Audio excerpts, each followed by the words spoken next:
Bonjour à toutes et à tous et bienvenue dans le premier épisode de ma chronique. Au programme une journée dans la peau d'un créateur de saga MP3. Bienvenue dans le doc du créateur.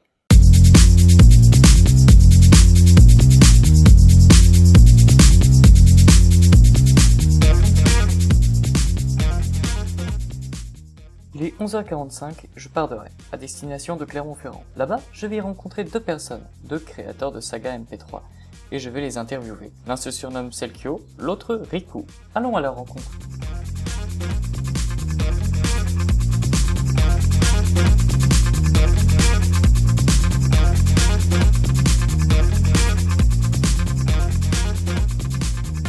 Je suis à présent avec les deux réalisateurs de la saga Gensio Reba, Tortuzman et Mikuni et tout ça. Et on est ici pour une interview qui va durer en fonction d'eux. Du coup, en fonction d'eux. Pour la première question, je voudrais savoir, enfin, nous voudrions savoir ce que vous faites sur Internet. Eh bien, sur Internet, On s'amuse. fait n'importe quoi. On fait des sagas MP3, Oui. donc des histoires racontées au format audio, pour ceux qui ne connaissent pas.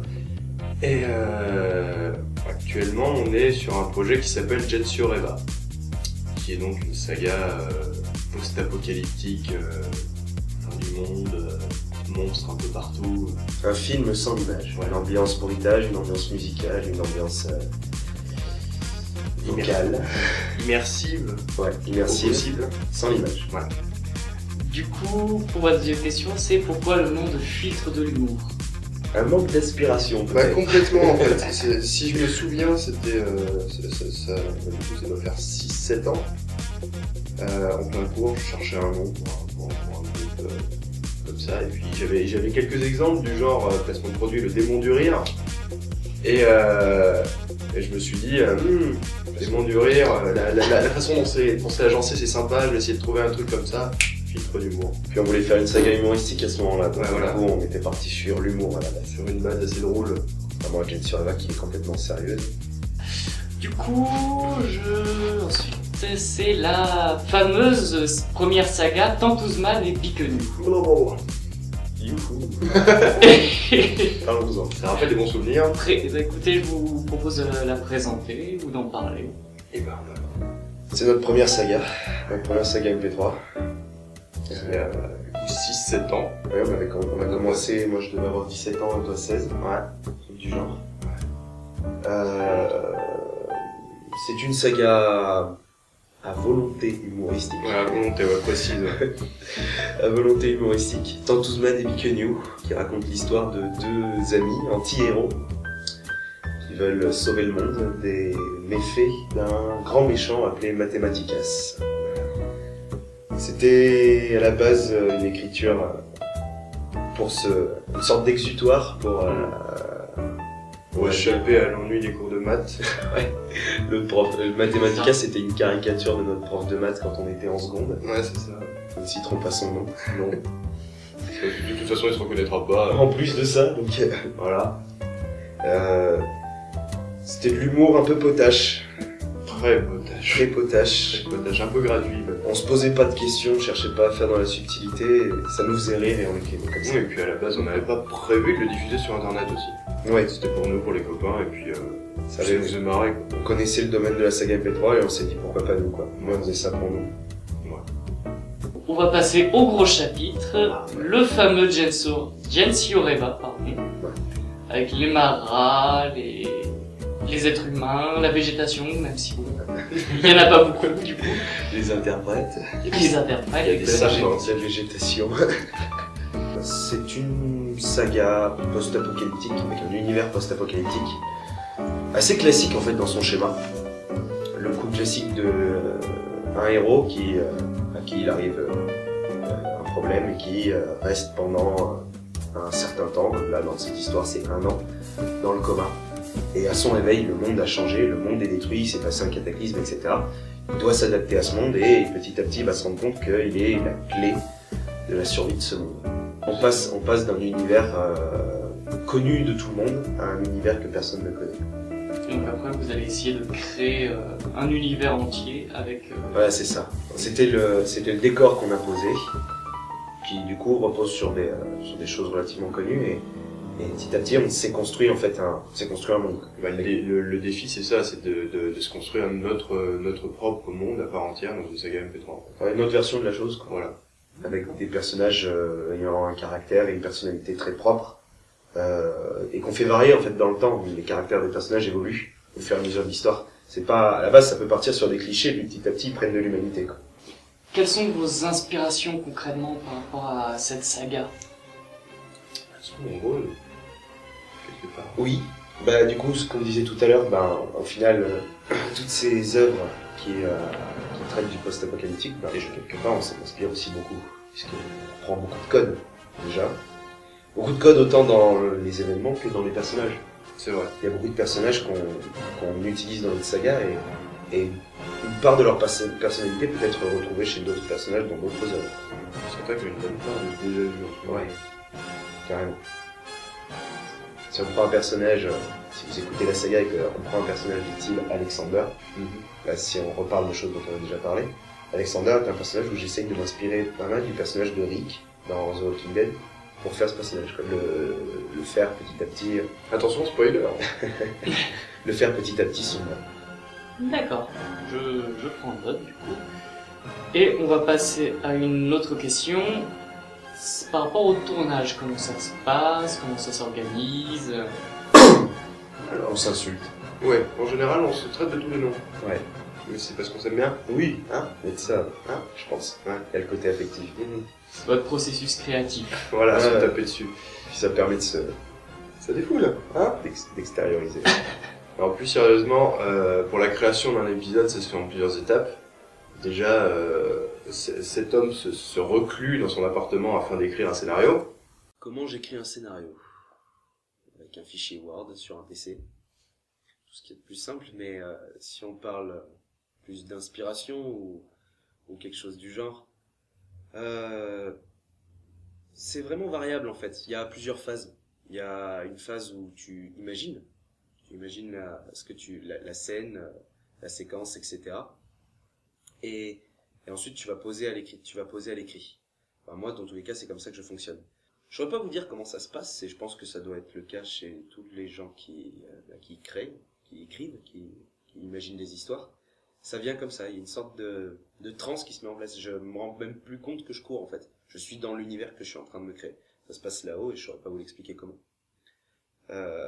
Après, du coup, en général, ce sont des scènes qui correspondent aux musiques. Et ces scènes vont être des points. Sur un scénario où on avait déjà prévu le début et la fin, on va imaginer, du coup, en allant courir, je vais imaginer des scènes qui sont des points dans le scénario. Et quand je vais être à l'écrit, sur mon bureau, en train de travailler, ça va être de relier ces points. Les points, je vais les retranscrire, mais en général, je me suis carrément fait les dialogues et la narration de ces scènes-là quand je vais courir. Et après, du coup, tu relis et tu reconnectes. Tu prends tous les morceaux de puzzle et tu les remets ensemble, et à la fin, ça te fait un scénario. Après, là, je vous ai donné un exemple, mais pour le mauvais exemple, chose qu'il ne faut absolument pas faire, dans mes années de licence, il y avait certains cours où j'étais obligé d'y aller, et qui ne m'intéressaient pas, et ça m'est arrivé très souvent d'écrire du scénario en cours.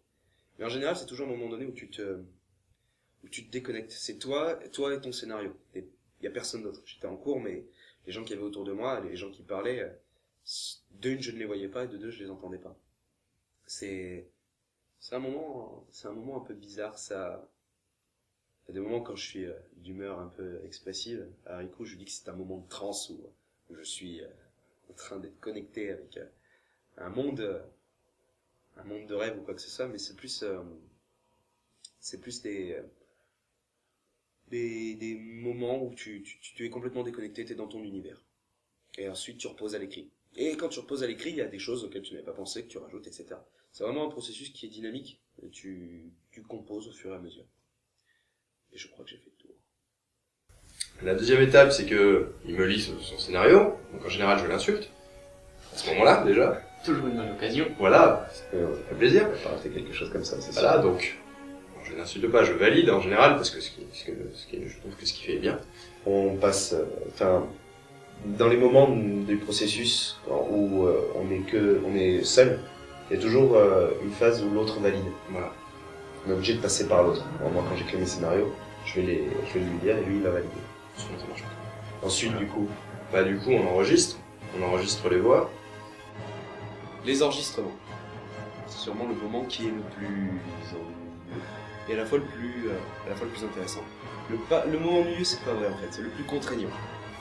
Soit on enregistre du coup notre micro en vrai et en réel, soit du coup je fais enregistrer les acteurs qui habitent à des kilomètres d'ici et on passe par Skype. Eux de leur côté ils ont leur matos, ils ont leur logiciel d'enregistrement, leur matériel. On enregistre, on est en connexion par Skype et du coup je peux les guider sur quelle manière de jouer, quelle intonation à tel moment. Ça me permet de faire de la mise en scène, de réaliser. Et après ils m'envoient leur rendu. Nous de notre côté, ça va être justement en réel. On fait un test avec Riku. On va voir ce que ça va donner. Elle a repoussé. Ah, ça commence bien. Elle a repoussé la balle. Terra n'est pas capable de ça. Faut que tu sois un poil plus... C'est à toi que tu parles. C'est ton personnage te parle à lui-même. Ouais. Là, ça fait comme si tu discutais avec tout le monde. Moi, c'est dans ma tête en fait. Ouais, voilà, c'est dans ta tête. Elle a repoussé la balle. Terra n'est pas capable de ça. Beaucoup mieux. Enchaîne. Madame, ça va? Ouais. Faut que tu cours vers elle en même temps. Si tu peux rajouter un peu de respiration, justement, tu fais comme si c'était ton arrivée. Madame, ça va? Pas mal, ouais. On garde. Ouais, j'ai eu peur pour votre vie. Mais on dirait que ça lui a rien fait. Yes, ça passe. Ouais, Ok pour la scène, ça marche. on enchaîne. Donc la prochaine étape après l'enregistrement, c'est ce qu'on appelle le dérochage. Alors du coup pour le montage c'est un peu particulier, c'est-à-dire que je sais pas si vous voyez bien là-dessus, mais j'ai mon logiciel qui s'appelle Nuendo, placement de produit. Et la particularité du montage en fait c'est que j'ai énormément de pistes comme ça. Et ça c'est un montage qui est déjà terminé. Et l'objectif c'est de tout placer en fonction du scénario, c'est-à-dire que ici par exemple vous avez des pistes de voix, des enregistrements qu'on a fait au micro nous et nos différents acteurs. Et ces voix je dois les placer dans l'ordre du scénario évidemment et elles sont toutes bougeables, ça se dit pas mais comme ça par exemple, je sais pas si vous verrez bien sur la vidéo mais et le but du jeu, c'est de donner une certaine dynamique à la chose, donner un rythme, et faire en sorte que tout soit bien compris, et que ça reste immersif, qu'on ait vraiment l'impression que ce soit naturel.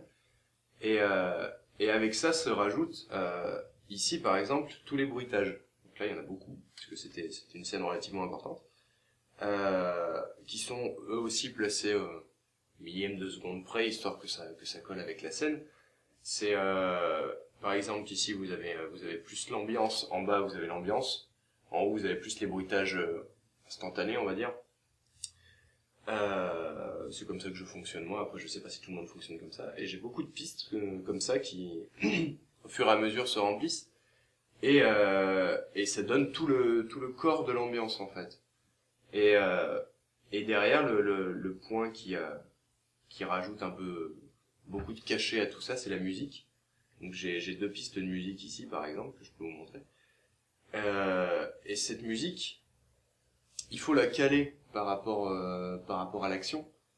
C'est ça qui est pas forcément facile, c'est que en général on trouve, Selkio trouve des musiques qui collent avec son scénario, certaines avec lesquelles il écrit même. Et dans ces musiques, il y a certains passages qui sont, comment dire, entre guillemets calés avec des passages de l'intrigue. Alors sur un moment d'action, vous allez avoir la musique qui va monter et ça va donner une puissance épique derrière, par exemple. Et le pari risqué, c'est de réussir à modifier un petit peu ces musiques pour qu'elles collent à la scène sans que les coupures à l'intérieur soient trop audibles pour l'auditeur. Et Et disons que les musiques sont un point très important dans notre saga à nous, en tout cas, parce que étant donné que c'est le qui écrit beaucoup avec les musiques, c'est, comment dire, 70% de l'ambiance, en fait. Les bruitages derrière sont assez présents, mais la musique donne beaucoup de cachet à l'ambiance. Voilà, c'est à peu près comme ça que je fonctionne. C'est un peu vague, expliqué comme ça quand on n'est pas dedans. Mais voilà. Et ce logiciel me permet aussi, du coup, d'insérer des effets sur les pistes. Genre, par exemple, de faire en sorte qu'une voix soit plus grave ou plus aiguë. Quand on ait un effet d'écho ou un effet de réverbération. Par exemple. Ou des effets un peu, comment dire, un peu de distorsion pour les voix de certains personnages. Quand en général, c'est des ennemis, des maras, les monstres de l'histoire qui ont une voix un peu terrifiante, un peu modifiée. Ça me permet de faire ça. Ça s'appelle le mixage d'ailleurs. Donc c'est un logiciel qui a plein de possibilités, et moi ça me permet de composer et de créer un peu tout ce que je veux. C'est très libre. Voilà. Je pense que j'ai fait le tour. Ce qu'on appelle la finition. Le moment où on a terminé le montage et le mixage. Qu'on a la matière de ce qu'on a fait, qu'on est d'accord sur l'ordre des voix, et encore pas tout le temps. En gros, c'est le moment où on a tout calé. On a tout calé par rapport à l'épisode, et c'est le moment où on décide de retravailler en reprenant depuis le début. De peaufiner les derniers détails. De peaufiner, de monter le volume à tel endroit, de faire passer un bruitage par-dessus une voix ou par en dessous. C'est le meilleur moment. C'est le meilleur moment parce que c'est le moment où tu réécoutes bien l'épisode et tu t'essayes de te remettre à la place de l'auditeur. Ouais. Tu te dis, est-ce que si ce bruitage-là n'est pas assez fort ou qu'il est trop fort, est-ce que l'auditeur va bien comprendre ce passage, etc. C'est le moment, moi c'est sûrement le moment que je préfère. Ouais, moi aussi, ouais. Dans le mixage et le montage. Ouais. Petit essai. Allez, on avance. C'est dans l'épisode 2 du chapitre 5. Le dernier qu'on a sorti à l'heure actuelle. Et c'est une scène du début. C'est parti? Ouais. Tu devrais pas monter un peu le son.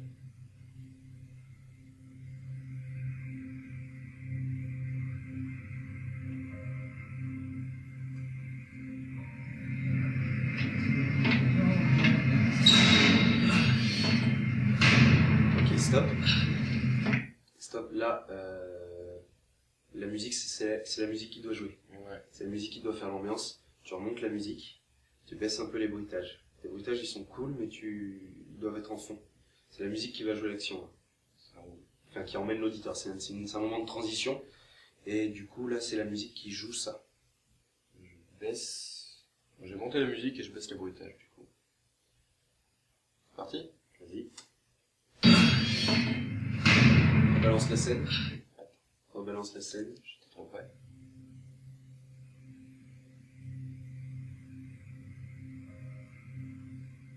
Là, l'auditeur a les yeux fermés. Il écoute.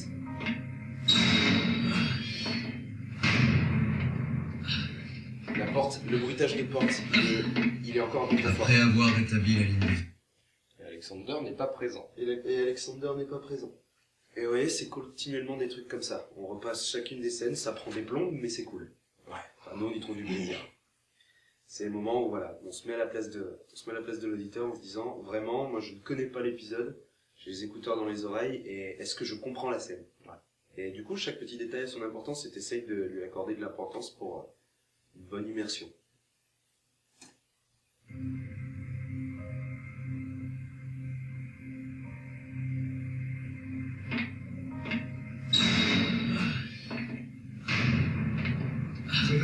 Aidez-moi à transporter. Pas mal. Après avoir rétabli la ligne de front, Alexander, le soldat blessé et moi-même étions retournés en garde fédère.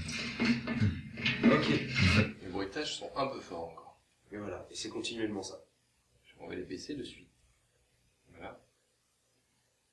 Et les bruits pas aussi. Je sais pas ce que t'en penses. Si. Ouais. Et en gros, c'est le travail qu'il y a à chaque fin d'épisode. C'est une très grosse partie du travail parce que du coup, sur un épisode qui dure 30 minutes, on y passe bien 2 heures. C'est le moment où Rico est là. Oui. Moi, je suis là. Avec un café, en général. Et là, on parle parce que vous êtes en train de regarder. Oui.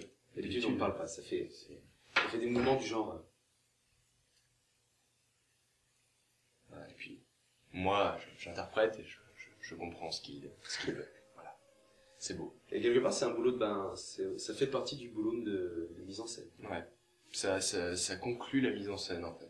On essaye de faire rapprocher le rendu aussi près de ce qu'on avait Imaginez à la ce qu'on base. avait imaginé à la base. Voilà. En gros, c'est ça. Mais est-ce que vous avez beaucoup de monde qui participe à ce projet et... Bah relativement oui en fait. Ne serait-ce qu'au niveau des acteurs, parce que au niveau de la création pure et dure, on n'est que tous les deux. Mais au niveau des acteurs, pour donner une fourchette à peu près vague, je vais pas compter parce qu'il y a beaucoup de figurations, mais je crois qu'il y a entre 30 et 45 personnes qui ont joué dans Jeanne sur Eva déjà. Avec des rôles plus ou moins récurrents. Après, si on compte 40 c'est un gros chiffre. Si on compte 40, c'est avec toute la figuration. En prenant en compte la figuration, donc des gens qui nous ont fait une réplique ou deux par là. Ou une ambiance derrière. Des personnes récurrentes, je pense qu'on doit être une vingtaine. Ouais, 25, un truc comme ça. Ouais. Chaque personnage de la saga a un acteur en fait. Sauf du coup, Gensio, Milo, Billy Treff, ça c'est pour moi, et Dan Rokta et le Dr Brantford pour Riku. On parlait des figurations tout à l'heure. Oui. Mais est-ce que ça peut arriver que d'autres créateurs viennent dans votre saga? Enfin, les autres acteurs sont pour la plupart des créateurs de saga de aussi. Vous pouvez donner des noms? On a le droit de dénoncer. Ça, c'est comme vous voulez. Dr Wolf. Vous comprendrez, moi Par je comprends exemple. pas. On peut citer des gens du coup comme Dr Wolf, Qui joue Sayrim, qui joue Peter Sayrim, Aslag, qui joue Léo qui Rorter, joue Léo Rorter, Aurine aussi, pour ceux qui connaissent, qui joue Félix. Johnny, qui joue Kelos Vanoel, Ouais. par exemple. Istria, je suis pas sûr que ce soit une créatrice, Bah, mais elle prête beaucoup sa voix dans le domaine de la saga MP3. Elle est connue dans le domaine de la saga MP3 parce qu'elle a une très belle voix. et c'est une des rares femmes dans le milieu. Et elle a beaucoup de compétences pour moduler sa voix. Ouais, elle est très très forte. Et c'est celle qui joue le généralissime, Axiom. Destrocorn, tu l'as dit. Non, je n'ai pas dit Destrocorn. Destrocorn. Destrocorn. Pour la figuration. En général. Même si dernièrement il a un personnage un peu plus récurrent. Est-ce qu'on va en oublier là? Ouais, on va forcément oublier des gens parce qu'il y en a plein. Laisse-moi réfléchir. Ben. Arthur Arthur Melchior, qui joue Bishop. Oui. Qui, je crois, a fait une ou deux sagas. Si je ne dis pas de bêtises. Ouais, il a fait plein de trucs. Ouais, il a fait plein de trucs, ouais. Kradukman aussi, qui fait un lieutenant très sévère. En gros, il y a beaucoup de gens. Voilà. Et aussi, une fois, et merci à lui d'avoir accepté de jouer dedans, on a eu un personnage, on a eu JBX de Reflet d'Acide pour un personnage. Et il a eu la gentillesse d'accepter. Et il jouait un personnage dont je cacherai l'identité, parce que là ce serait du spoil. Et ça a été un grand plaisir de faire ça avec lui. Et on oublie plein de gens, mais si on fait toute la liste, ça va durer 6 ans. Puis on va Ah, pas oublier. comme les listes de Noël quand on est petit, hein. C'est vrai, c'est vrai. On va en oublier, et si on en oublie un ou deux, ils vont être vexés. Parce que j'en ai déjà 4 autres en tête, tu vois. Oui, voilà. Ils se reconnaîtront pas. Nous allons passer à une partie un peu spécifique qui va sans doute être rapide, le matériel utilisé. Ah, on a ça. Mais qui est pas dans le cadre. Qui est pas du tout dans le cadre. Voilà, on a ça. Et c'est un... C'est un micro T-Bone SC450 USB parce que je connais la référence par cœur, absolument c'est marqué là. Pourvu de son anti-pop vachement sympathique. De son pied de micro Millennium vachement sympathique aussi, regardez ça c'est beau. Si un jour je monte une Voilà. société de pub, rappelle-moi de ne pas t'engager. Voilà, je suis très fort pour ça. Et voilà, il marche bien. C'est-à-dire que niveau matériel, on est quand même des gros amateurs. Ouais, carrément. Et en plus de ça, on n'a aucune culture dans le domaine. Aucune culture dans le domaine, on est des autodidactes total et Et encore autodidacte, ça fait un peu vantard. Je pense que ça fait pas vantard, c'est la cache-misère, ouais, grave. On est des cache-miséreux. Non, en fait, Dis-moi de me taire quand je dis ça. En fait, je vais te dire combien de fois Tout le temps. Voilà. j'ai bégayé. Il y a même une petite suspension. Il y a même la petite suspension qui est vachement sympathique que moi j'appelle Roger. Pourquoi je dis ça? C'est pas vrai, en Voilà, plus. c'est pas vrai du tout, mais à partir de maintenant, elle s'appellera Roger. si tu Ça veux. marche, mais je suis d'accord, je valide. Voilà, et voilà. Gros naze. Merci. Voilà. Je fais la bimbo. Du coup, ce micro-là, quand on enregistre, du coup, nous sommes devant. Et Pas mal. en fait, on se crée une tente, une sorte de tente comme tu peux faire quand t'es gamin, qui justement pour couper la réverbération et on le met en dessous. On règle, etc. On crée avec d'autres trépieds une sorte de tente et on se met en dessous et on enregistre avec. Le câble est relié par un câble qui est relié jusqu'à l'ordinateur en bas. Tu peux aller peut-être dans le cadre, mais ça je sais pas. Câble USB. Et du coup, c'est à peu près par là qu'on enregistre. À peu près là où tu te tiens. Oui. D'accord. Bah, je me tiens pile poil là où il tombe. Et oui, j'espère que t'es fier. Ah oui, très. Juste pour l'anecdote, tu vois, tu vas chez des créateurs comme ça pour interviewer, tu assumes le fait que tu dois supporter leur style. Oui, désolé. C'est pas grave. Tu ce couperas sont ce que des tu choses veux. qui en arrivent. fait, hein. On est très bêtes. Ça marche. Et si ça se trouve, je couperai rien. Hein. Ça marche! Ça marche. C'est-à-dire que Roger va rester dans les annales, ça marche. Ouais, je pense que oui. Ça t'embête que cette suspension s'appelle Roger? Ah non, non, non, non, non. Y'a quelqu'un de ta famille qui s'appelle Roger? On enchaîne? On enchaîne. On On enchaîne. Du coup, quels sont vos retours par rapport à la saga? Et ben... Même à vos sagas, je pense que vous en avez 3. Bah du coup ça va, ça change ce que j'allais dire. Quand tu veux dire retour, c'est... Les avis des personnes, par exemple, sur Netophonix, le grand site de la saga MP3 en France. Alors, un truc que moi me fait beaucoup rigoler, c'est que Tantouzman et Bikenyu, c'est devenu un gag à Netophonix. C'est-à-dire que j'ai pas envie que ça fasse vantard ce que je vais dire, mais les gens qui actuellement écoutent Gen sur Eva n'arrivent pas à croire qu'on a fait Tantouzman et Bikenyu avant.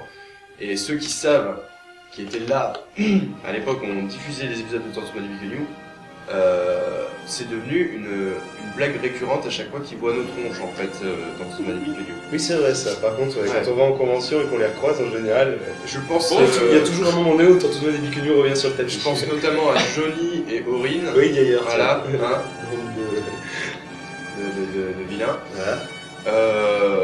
parce que dans les retours sur Tantouzman et Bikenyu étaient très mauvais, Critique. très critiques. Même si du coup, bah, en fait, on a aussi des retours positifs sur Tantouzman et Bikenyu. Bah maintenant en fait, paradoxalement, Même oui. avant, même avant. Bah avant c'était les copains, ils allaient pas nous dire que c'était nul. Ouais, mais quand on a commencé à les mettre sur internet, C'est gentil. il y avait des, C'est vrai. on avait eu quelques mails et quelques commentaires Ouais, c'est pas faux. de personnes qui aimaient bien. C'est pas faux. Et Merci. Merci beaucoup. Et donc, nous savons aujourd'hui que le dojo de Nullbug s'est arrêté, ou de 2 saisons en audio. Ils ont créé des livres et des BD. Est-ce que vous avez une envie particulière pour faire ça? Alors, oui, c'est sûr et certain. C'est un oui unanime. C'est un oui unanime. Ouais, parce que ça fait même depuis très longtemps qu'on y pense. Ouais. Par contre, il y a un truc qui est sûr et certain, c'est que l'intégralité de Gen sur Eva, toute l'histoire de Gen sur Eva se fera en saga MP3. Ouais, on va pas s'arrêter à un moment donné. Voilà. Là, on est Pour sur le faire cycle des 1. bouquins, on peut tout ça. Là, on est sur le cycle 1, on prévoit le cycle 2. C'est justement pour ça que tu disais qu'on n'était pas arrivé à la moitié. Voilà. Donc là, on est en train de terminer le cycle 1, on va partir sur le cycle 2. Le cycle 2 aura des chances d'être aussi conséquents, voire peut-être plus importants que le cycle 1. C'est toujours dans cette idée exponentielle. Tu vois. Ouais. On dit que ça va être exactement la même chose, mais en fait, ça se trouve, ce sera beaucoup plus gros. C'est sûr que ça n'aura jamais de fin. Et si. Et, Je rigole. et du coup, on a commencé en audio et on tient le filet en audio en fait. Bien. C'est pas un univers que l'audio est pas un univers que, enfin moi j'estime qu'on n'a pas fait le tour. Non, c'est Là, sûr. on peut toujours faire quelque chose de. Par En plus contre- quand on dit qu'on n'a pas de culture dans le domaine, alors justement on découvre au fur et à mesure et Par contre, il y a un truc qui est sûr, c'est que exporter entre guillemets Gen sur Eva sur d'autres supports, genre Bande je pense dessinée. à la bande dessinée ou n'importe quel autre média un peu plus reconnu que la saga MP3, bah c'est un rêve en fait. Ouais. C'est quelque chose qui nous plairait beaucoup. on a eu une proposition de partir sur un projet comme ça, notamment d'une dessinatrice dont on pourra peut-être faire un lien sur son site puisqu'elle dessine un peu pour nous, donc autant faire la pub. Autant faire des Absolument. Et est-ce que j'en parle maintenant du coup? Bah oui. Alors, Anne Monin, Anne de son prénom, Monin de son nom de famille, du coup, Là en ce moment elle est en train de dessiner un peu avec nous et elle fait partie elle nous a proposé ce projet. Mais du coup, la finalité, ce que tu disais, c'est que par rapport à nos études, par rapport à nos vies personnelles, etc. C'est un peu tendu. La saga B3 reste un plaisir et un hobby, quoi, pas un boulot. Donc, du coup, on a d'autres activités à côté. Et là, actuellement, là où on est dans notre vie, moi, je suis pas loin de la fin de mes études, donc j'ai des examens, des concours, etc. C'est pas un projet dans lequel je peux partir maintenant, par exemple. Moi non plus, c'est pareil. Je suis dans une partie charnière de mes études. Il faut que j'y aille à fond si je veux réussir ce que je veux faire.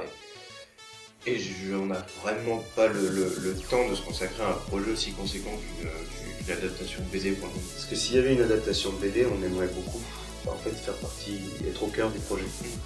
C'est-à-dire pas laisser le boulot à quelqu'un.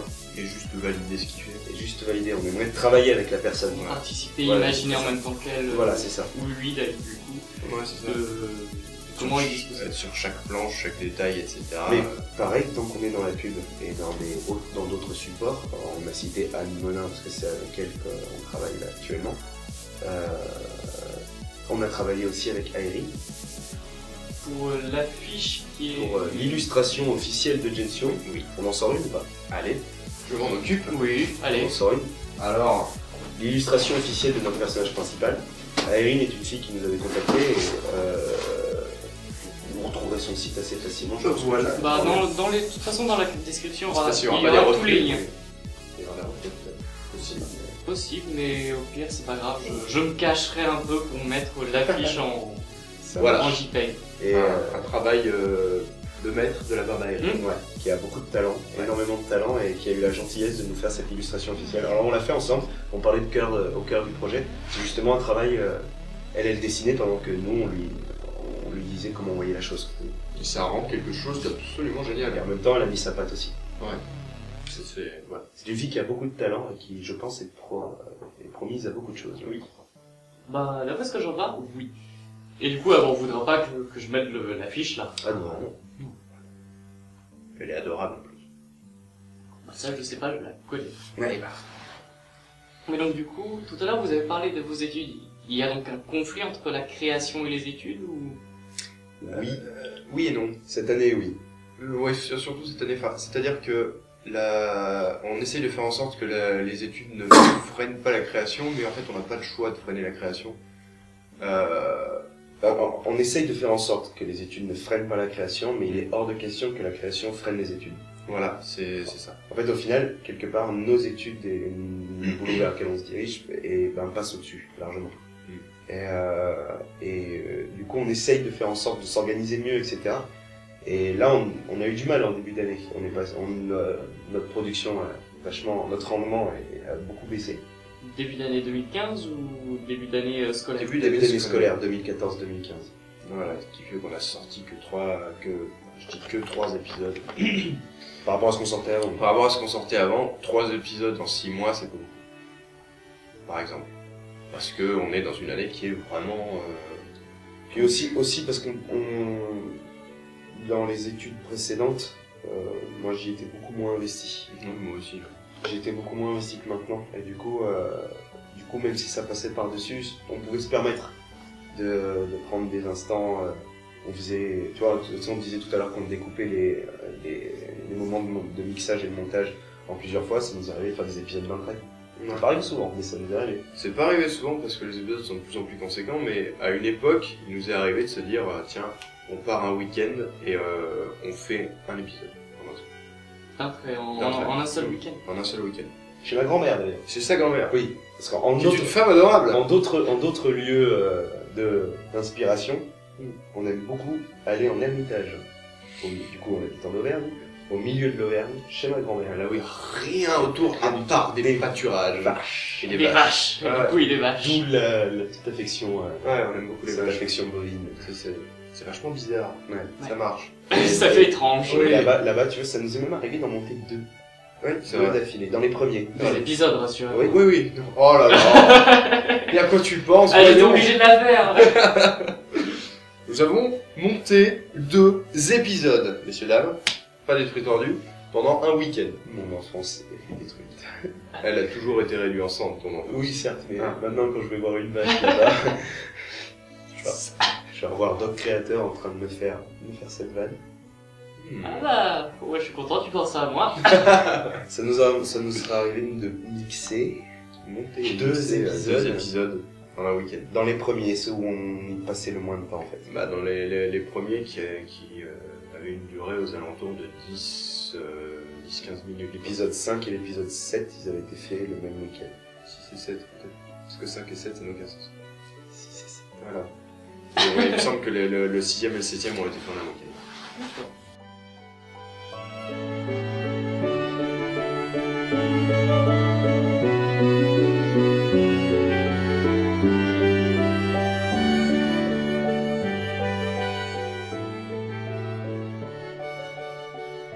Et bien voilà, après ces quelques heures passées avec eux, je m'en vais et je vous laisse à vos aventures.